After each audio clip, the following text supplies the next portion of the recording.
Силер буга чейин 7 класста Архимед закон өткөрсүңөр, Архимед эмне деген ачылыш ашты эле? Эврика деп кыйкырган ал бизче таптым деген сөз. Эми азыр ошол биз Архимед кандай закон ашкандыгын ошол биз биринчи демонстрациялап көрөлү. Аны үчүн бизге кайсы курал керек? Бизге динамометр керек. Бул динамометр эмнени өлчөйбүз? Туура, күчтү өлчөйбүз. Эми азыр динамометр менен мен жоң гана азыр бунун канча күч жумшар экенин иштеп карайбыз. Биздики күчүбүз канча болду? 100 ньютондон ашып кетти, 100 ньютондон. Регламда бизге өзүбүзгө белгилүү бир эмени көрсөтүш үчүн bundan массаны алып салалы. Анда бир-эки массаны алып салалы. Мисалы, экономи иштейди.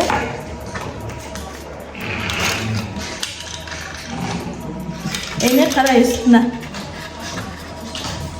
Канча ровно 100 ньютон күч аракет этти. Эмиге көйтөсү ушуну азыр биз бул атайна бул Архимеддин чакасы деп аталат. Ошол Архимеддин чакасына салып көрөлү. Бул матыргынчакты салабыз. Матыргынчакты салдык. Бул салганда эмне болуп атат? Бул жерде суу төгүлүп атат, төгүлүп атат. Ал эми биякта күч эмне болду? 60 азайды. Демек, бул сууга нерсени салсак, анда суудан эмне кылат экен? Суу Күч азайт. Күчүн азайт, башкача айтканда төмөндөн жогоруну көздөйт. Нерсе түртөт, нерсе түртөт. Мына ошол. Ал эми бул салынган нерсенин көлөмүн кантип билсек болот? Биз сууну бул идишке куя алабыз. Мына бул идишке куйдук мына. Көлөмү, идиштин көлөмү бизге канча болду? 60. Көрдүңөрбү? 60 ньютон күч аракет кылган. Ал эми нерсенин көлөмү дагы 60 миллиграмм эмне болду? Суунун 60 миллиграммды берди. Ошол Архимеддин закону ошол. Бардык сууга батырылган нерсеге төмөндөн жогоруну көздөп кандай күч аракет этет экенин ошол Архимед биринчи жолу далилдеп чыккан. Ал биринчи эмнени издеп көрдү эле? Коронанын көлөмүн табууну ошол Архимедке буйруган, Ошондой менен таптым деп Эврика деп кыйкырып анан өзүнүн ачылышын жазган, Азыр оптика бөлүмү боюнча карайбыз. Бул жерде биз линзанын түрлөрү боюнча ошол линзадан жарыктар өткөндө кайсы линза жарыкты топтой алат, кайсы линза жарыкты чачырат, ошол боюнча демонстрация кылабыз. Бул кайсы линза? Бул томпок линза. Ал эми бул болсо иймек линза. Бул болсо иймек линза. Эми бизге томпок линза бул жарыкты чогултат, ал эми иймек линза болсо бул жарыкты чачыратат. Аны үчүн биз азыр тажрыйбадан карайбыз. Эми биз ушул жарыкты негизи жарык 3 так борборго коет. Биринчи жарык бергенде так линзанын так борбору аркылуу өттү, көрдүңөрбү? Ал эми биз үстүндөгү ага параллель жайгашкан жарыкты кетиребиз. Бул жарыкты кетирсек, бул кетти дагы, көрдүңөрбү? Бул алдын көзсө эмне кылды? Чогулду. Бир точкага чогулду. Ал эми астыңкысы дагы параллель жарыкты кетирсек, бул дагы чогултат. Демек, томпок линза бул кандай линза? Жарыкты эмне кылып атат? Томпок линза чогултуп атат. Томпок линза бул жарыкты чогултуп атат. Ал эми биз ушунун ордуна эми иймек линзаны коюп көрөлү. Иймек линзаны коюп көрөлү. Ал эми иймек линзаны биринчи борбору аркылуу өтүүчү жарыкты беребиз, экинчиси ага параллель кеткен жарыкты беребиз, үчүнчү жарыкты беребиз.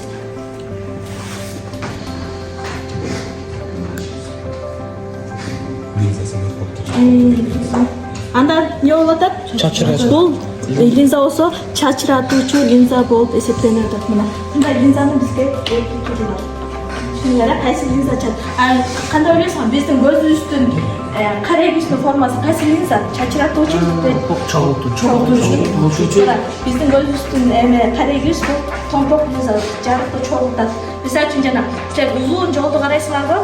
Жолду карасаңар өзүңөр кеткен жак жоон болот дагы, барган сайын жол ичке болуп калат, Ошондо силер көзүңөр жарыкты чогултуп, ошол жолду ичке кылып бир чекиткене кылып берип атат, чогултуп берип атат. Ошо сүйлөгүч боюнча өтүп турганда, биринчи сүйлөгүчүнүн түрлөрү боюнча айтып кетели.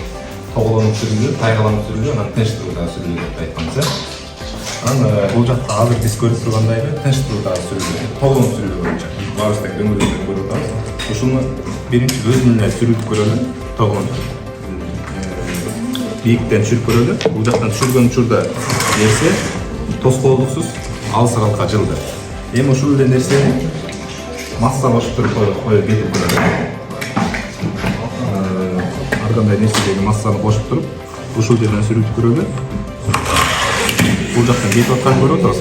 Бирок ошону эми тоскоолдук жердин бетинде сүрүлүү бетинде дагы тоскоолдук бетинде дагы кетип аткан байкалып болот экен да бул жактан алып. Жылбай калды бул жактан.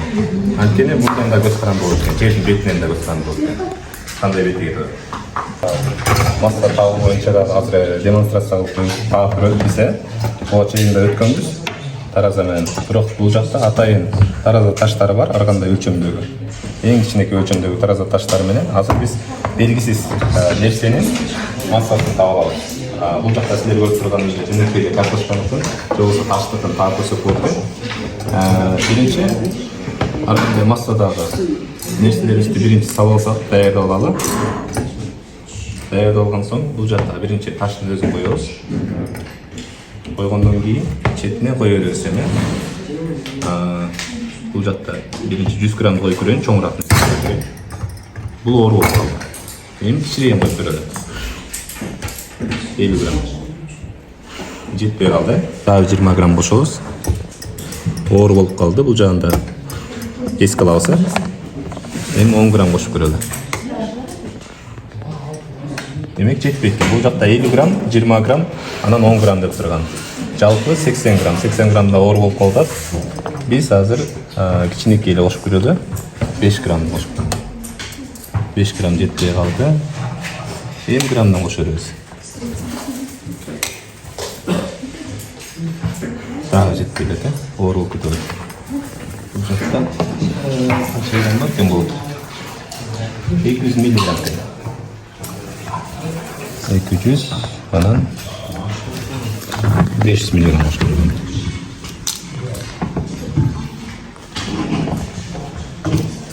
Эң кичинекей өлчөмдөгү нерселердин массасын аныктап атабыз. Билинди, эми болду. Биринчи болду. Ошондо жалпы массасы канча болду балдар? Эсептеп көрөлүбү эми? Кошуп көрсөңөр эми. 50 грамм, 20 грамм кошуп атабызбы? 5 грамм. Канча болду? 75. 1 грамм. 500 миллиграмм. Эми 500 кошобуз, азыр 200'дү 700 болду. Анын ичине 100'дү 800. Бул жакта 50 грамм экен. 850. Жалпы 76 грамм, 850 миллиграмм чыкты. Демек таразанын таштын массасын ченеп алды. Мына ошентип белгисиз нерселерди биз таразанын жардамы аркылуу ченеп алсак болот экен. Рентгенчилерден баарыбыз тең эле билебиз. Рентгенчилер минут секундасына 100 метр жүрөт. Мисалы үчүн жарыктын ылдамдыгы бар, анан рентген ылдамдыгы бар. Жарык ылдамдыгы секундасына канча километр жүрөт? 300 миң. Ал эми үндүн да өзүнүн ылдамдыгы бар экен. Демек бул жакта биз азыр үндүн тунуктугун чыгып чыгарыш үчүн биз атайын камертон деген музыкалдык аппарат болуп, же болбосо физикада ушундай камертон колдонобуз үндүн тунуктугун билиш үчүн. Бул жакта үндү чапсак, бул жактан чыгып атканды айтсак болот экен. Алдыңа темдерде турат. Бул куралдар кайсыл физиканын кайсы бөлүмүндө иштейди? Электричество магнитизмге. Мисалы үчүн силер буга чейин 8 класста бул ар бир куралдын схемасын түзгөндү эмне кыласыңар?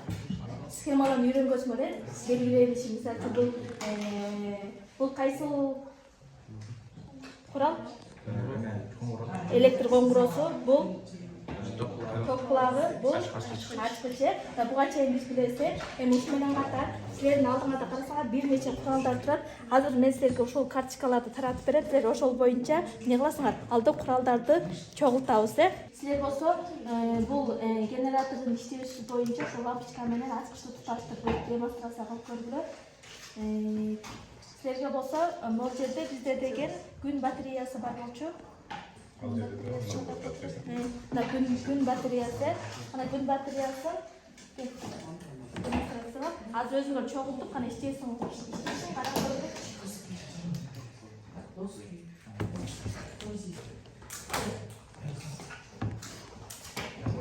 Сага кайсы куралдар турат сенде? Лампочка бар екен, топ кулагы бар екен, антенна кичкене.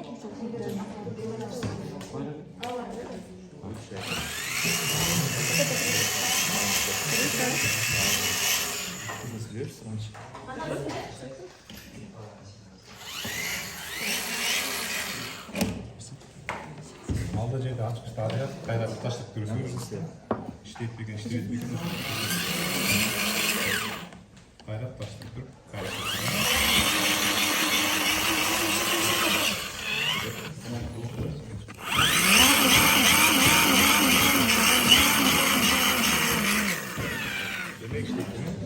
Караңlar балдар, булчу бизге генераторда генератор эки бөлүктөн турат. Сырткы кыймылдуу бөлүгү статор, ал эми кыймылдуу бөлүгү ротор. Азыр силер айлатканда ротор кыймылдоо болот. Силер бияқта индукциялык токто алып атасыңар. Ошол буну канча катуу айланткан сайын бул жерде ток ошончолук көп келет.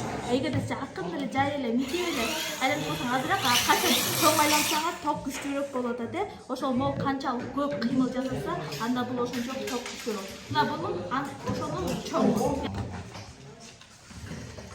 Настыр. Катуу айлансаң, Булдагы мода сунун эле чоң түзүлүш канча айланса